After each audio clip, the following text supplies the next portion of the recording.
अलीगढ़ जनपद के कोल एवं नगर विधानसभा क्षेत्र से जुड़े हुए सभी उपस्थित बहन और भाइयों, आज मुझे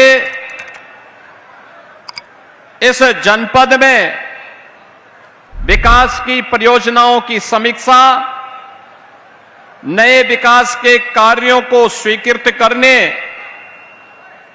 और जो कार्य चल रहे हैं इन दो विधानसभाओं के विकास के कार्यों को आगे बढ़ाने, उनके लोकार्पण और शिलान्यास की दृष्टि से यहां पर आने का अवसर प्राप्त हुआ है। बहन और भाइयों, मैं इसके लिए सबसे पहले राजा महेंद्र प्रताप सिंह जी की इस पावन धरा को, जिन्होंने 1915 में अफगानिस्तान से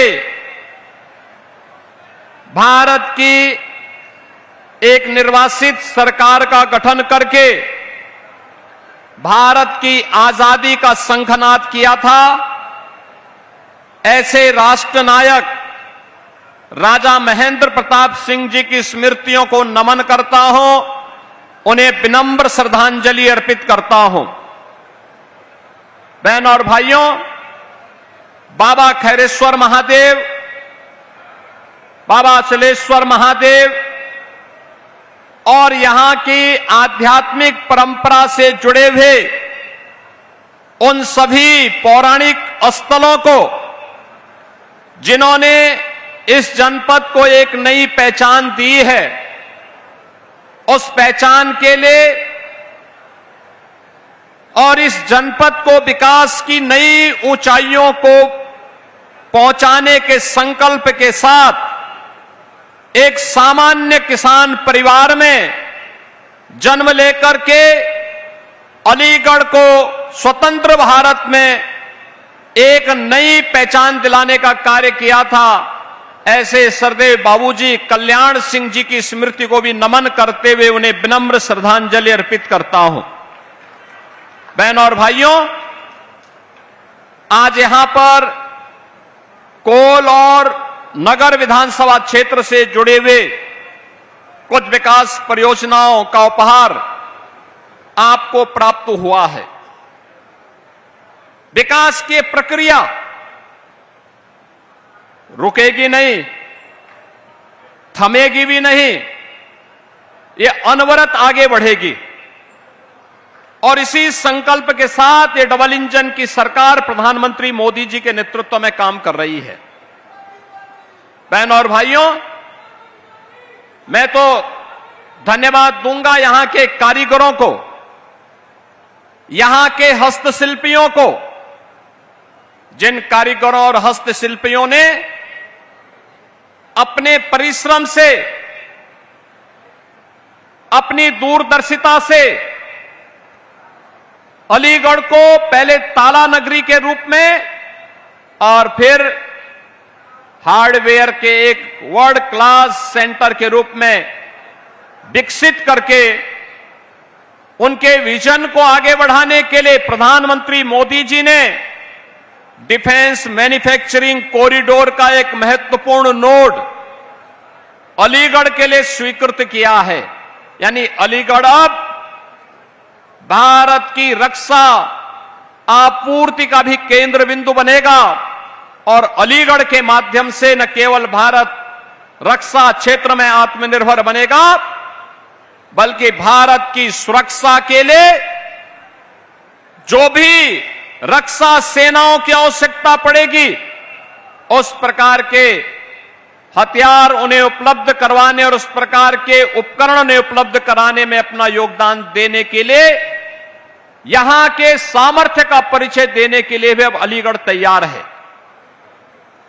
मुझे बताते हुए प्रसन्नता है कि जो यहां की मांग थी, राजा महेंद्र प्रताप सिंह जी के नाम पर अलीगढ़ में विश्वविद्यालय की स्थापना हो, वह कार्य पूरा हुआ। तेजी के साथ उसमें अन्य सुविधाएं विकसित की जा रही हैं। अलीगढ़ को एक पहचान दिलाने का काम हो रहा है। स्मार्ट सिटी के रूप में इसके समग्र विकास के कार्यक्रमों को आगे बढ़ाने का काम हो रहा है। मैं अभी समीक्षा ले रहा था, अकेले अलीगढ़ क्षेत्र में गत वर्ष पीडब्ल्यूडी की 2800 करोड़ रुपए की परियोजनाएं अकेले अलीगढ़ क्षेत्र के लिए स्वीकृत हुई थी।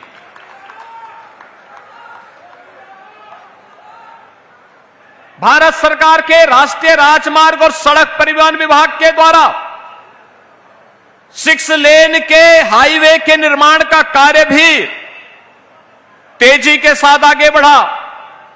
रिंग रोड का निर्माण हो रहा है, फ्लाईओवर के निर्माण हो रहे हैं, कहीं पॉलिटेक्निक, कहीं हॉस्पिटल, कहीं कॉलेजेस का निर्माण और कहीं पर अन्य महत्वपूर्ण केंद्र विकसित करने के कार्य आज यहां पर लगातार चल रहे हैं। ये कार्य तभी संभव हो पाए हैं जब वास्तव में अच्छे लोग चुन करके जाते हैं,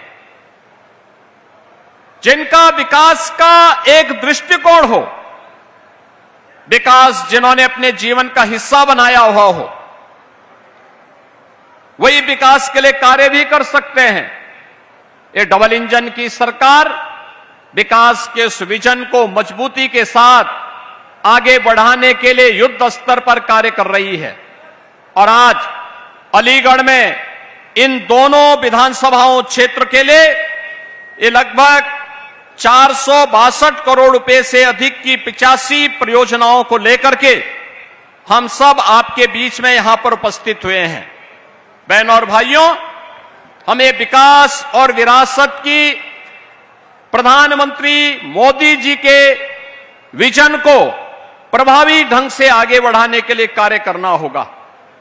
याद रखना, विकास का कोई विकल्प नहीं, लेकिन विकास के साथ उसमें प्रभावी सुरक्षा की व्यवस्था, विकास के साथ प्रत्येक नागरिक की सहूलियत को ध्यान में रख करके विकसित की जाने वाली सुविधाएं उसके लिए अत्यंत महत्वपूर्ण होती है। और उन्हें ध्यान में रख करके जब योग्य जनप्रतिनिधि इन पर विश्वास करता है, इन कार्यक्रमों को आगे बढ़ाता है, तो परिणाम हम सबके सामने आते हैं। और उन्हीं परिणामों को आगे बढ़ाने के लिए आज मुझे यहां पर विस्तार के साथ जनप्रतिनिधियों के साथ दोपहर में बैठने का अवसर प्राप्त हुआ। राजा महेंद्र प्रताप सिंह विश्वविद्यालय के निरीक्षण का भी अवसर प्राप्त हुआ। विकास की इन योजनाओं को आगे बढ़ाने के लिए हम सब आज आपके बीच में यहां पर आए हैं और आपको इस बात के लिए आश्वस्त करने के लिए आए हैं कि विकास की योजनाएं रुकेंगी नहीं, थमेंगी नहीं, निरंतर आगे बढ़कर के अलीगढ़ की आवश्यकता के अनुरूप इन जनप्रतिनिधियों के नेतृत्व में विकास के कार्यक्रम मजबूती के साथ आगे बढ़ेंगे। इस विश्वास के साथ आज हम सब अलीगढ़ में यहां पर आपके बीच उपस्थित हुए हैं। बहनों और भाइयों, मेरी हार्दिक इच्छा थी आज कि मैं अलीगढ़ में रहूं, लेकिन मुझे दुख के साथ कहना पड़ रहा है कि अभी अभी मुझे तुरंत जानकारी मिली है, लखनऊ में एक दुर्घटना हुई है। वहां पर एक अग्निकांड की चपेट में कुछ बच्चे आए हैं और उसके कारण उनकी दुखद मौत। प्रशासन वहां पे राहत कार्यों में लगा हुआ है, लेकिन उस दुखद घटना के कारण मुझे तत्काल वापस लखनऊ जाना पड़ रहा है। मैं उन सभी परिजनों के प्रति जिन्होंने अपने परिवार के उन नौजवानों को खोया है, उनके प्रति मैं अपनी संवेदना व्यक्त करता हूं। उन पूरे परिवारजनों के प्रति और इस पूरे मामले के लिए मैंने उत्तर प्रदेश के पुलिस महानिदेशक और अपर मुख्य सचिव गृह को भी कहा है कि वे स्वयं मौके पे जाकर के इसकी रिपोर्ट प्रस्तुत करें। मैं स्वयं भी वहां के लिए प्रस्थान कर रहा हूं, जिससे इस पूरे मामले की तह में हम जाकर के दोषियों को सजा भी दे सकें और उन पीड़ित परिवारों के प्रति अपनी संवेदना भी व्यक्त कर सकें। मैं इस विश्वास के साथ अलीगढ़ के दौरे के लिए अलग से कार्यक्रम बनाऊंगा। आप सभी को इन सभी योजनाओं के लिए हृदय से बधाई देते हुए, इन जनप्रतिनिधियों ने जो यहां पर प्रयास करके विकास की योजनाओं को यहां पर लेके आए हैं, इसकी मैं उन्हें हृदय से धन्यवाद देते हुए अपनी वाणी को यहीं पे विराम देता हूं। धन्यवाद। जय हिंद। आभार प्रकट करते हैं माननीय मुख्यमंत्री जी का। अपने व्यस्ततम समय में से समय निकालकर जनपद अलीगढ़ को ये सौगात आपने भेंट की। 462 करोड़ की 85 योजनाओं की ये सौगात जनपद के आम जनमानस को, उनके जीवन को सुगम्य बनाएगी, सहज बनाएगी। और अभी जो बात माननीय के द्वारा बताई गई वो वाकई संवेदनशील है, दुखद है। हम सबकी संवेदनाएं उस घटना के साथ हैं। माननीय मुख्यमंत्री जी हमारे बीच से